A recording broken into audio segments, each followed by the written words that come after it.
ప్రభువునందు ప్రియులారా, మీ అందరికీ ప్రభువైన యేసుక్రీస్తు నామమున శుభములు. కుక్కను ఇంటి దగ్గర కట్టివేయి. నేటి ధ్యానం కొరకు రోమీయులకు రాసిన పత్రిక 13వ అధ్యాయము 14వ వచనాన్ని చదువుకుందాం. మెట్టుకు ప్రభువైన యేసుక్రీస్తును ధరించుకున్న వారై శరీరేచ్ఛలను నెరవేర్చుకొనుటకు శరీర విషయమై ఆలోచన చేసుకొనకుడి. పిట్టల్ని వేటాడే ఒక ఆయన ఉన్నాడట. ఆయన తనకు వేటలో తోడ్పడగల కుక్క ఒకటి ఉంటే బాగుంటుందనిపించి ఒక కుక్కను కొన్నాడు. అతడు ఆ పిట్టల వేటలో ఆ కుక్కను కూడా తీసుకువెళ్ళాడు. ఇప్పుడు ఆ కుక్క పిట్టల్ని వేటాడుటలో అతనికి సహకరించకపోగా కుందేళ్ల వెంటబడి తరమసాగింది. ఇప్పుడు ఇతడు పిట్టల వేట మాని ఆ కుక్కను కాచుకోవటం సరిపోయింది.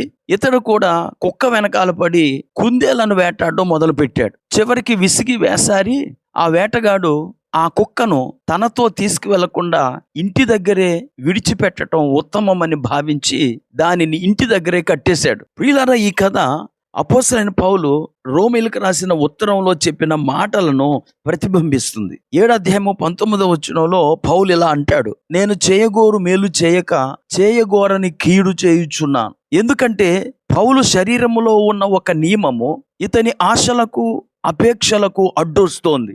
ఆ కుక్క వేటగాని యొక్క ఉద్దేశాలను కాలరాచినట్లు మనందరి జీవితంలో మన శరీర ఇచ్చలు మన ఆధ్యాత్మిక పురోగతికి అవరోధాలై నిరంతరము ఆధ్యాత్మిక అభివృద్ధికై మనం చేసే ప్రతి ప్రయత్నాన్ని అడ్డుకుంటూ ఉంటాయి.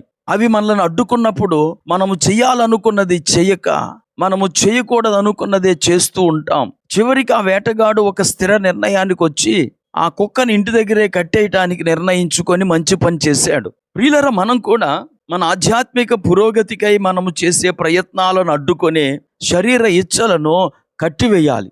వాటిని సిలువ వేయమని అపోస్తలుడైన పౌలు తెలియచేస్తున్నాడు. గలతీయులకు రాసిన పత్రిక 5వ అధ్యాయము 24వ వచనం, క్రీస్తు యేసు సంబంధులు శరీరమును దాని ఇచ్చలతోనూ దురాశలతోనూ సిలువ వేసి ఉన్నారు. మన శరీర ఇచ్చలను దురాశలను సిలువకు మనము కట్టివేసినప్పుడు మనము ఆత్మానుసారముగా నడుచుకుంటాం. లేకపోతే ఈ శరీర ఇచ్చలు మనలను ఆత్మానుసారంగా నడుచుకొననివ్వో. అదే పత్రిక 5వ అధ్యాయంలో పౌలు ఇంకా ఇలా అంటాడు, శరీరం ఆత్మకును ఆత్మ శరీరమునకును విరోధముగా అపేక్షిస్తూ ఉంటాయంట. అవి ఒకదానికొకటి వ్యతిరేకంగా ఉంటాయి గనుకనే మనము ఏమి చేయ నిశ్చయింతుమో వాటిని చేయకుండా ఉంటామంట. ఇక దానిని సిలువ వేసేసామనుకోండి, ఇక ఆత్మకు ఆటంకం ఉండదు, మనం ఆత్మానుసారంగా నడుచుకోవటానికి వీలవుతుంది. చదవబడిన లేఖన భాగంలో కూడా అదే విషయాన్ని చూస్తాం. ప్రభువైన యేసుక్రీస్తును ధరించుకున్న వారై శరీరేచ్ఛలను నెరవేర్చుకొనుటకు శరీర విషయమై ఆలోచన చేసుకొనకుడి. ఈ మాటలు వింటున్న నా ప్రియ స్నేహితులారా, మనము మన శరీర ఇచ్చలను సిలువ వేసినప్పుడు జీవించు వారము మనము ఇక కాదు, క్రీస్తే మనలో జీవిస్తాడు గనుక ఆ సిలువ ప్రభావము వలన మన యొక్క శరీర ఇచ్చలు అదుపులో ఉండి మనం ఆధ్యాత్మికంగా అభివృద్ధి చెందుతాం. కుక్కని ఇంటి దగ్గరే కట్టి వేద్దాం. ప్రార్థన చేసుకుందాం. కృపాకనికరం కలిగిన మా తండ్రి, నీకు వందనాలు. ఈరోజు శరీర ఇచ్చలు మా ఆధ్యాత్మిక అభివృద్ధికి ఆటంకంగా ప్రతిబంధకాలుగా ఉంటున్నాయి. ఈ మాటలు వింటున్న ప్రతి ఒక్కరూ తమ యొక్క శరీర ఇచ్చలను సిలువకు కట్టివేసి ఆధ్యాత్మికంగా అభివృద్ధి చెందుటకు సహాయం చేయమని యేసుక్రీస్తు నామమున ప్రార్థించి వేడుకుంటున్నాము. ఆమేన్.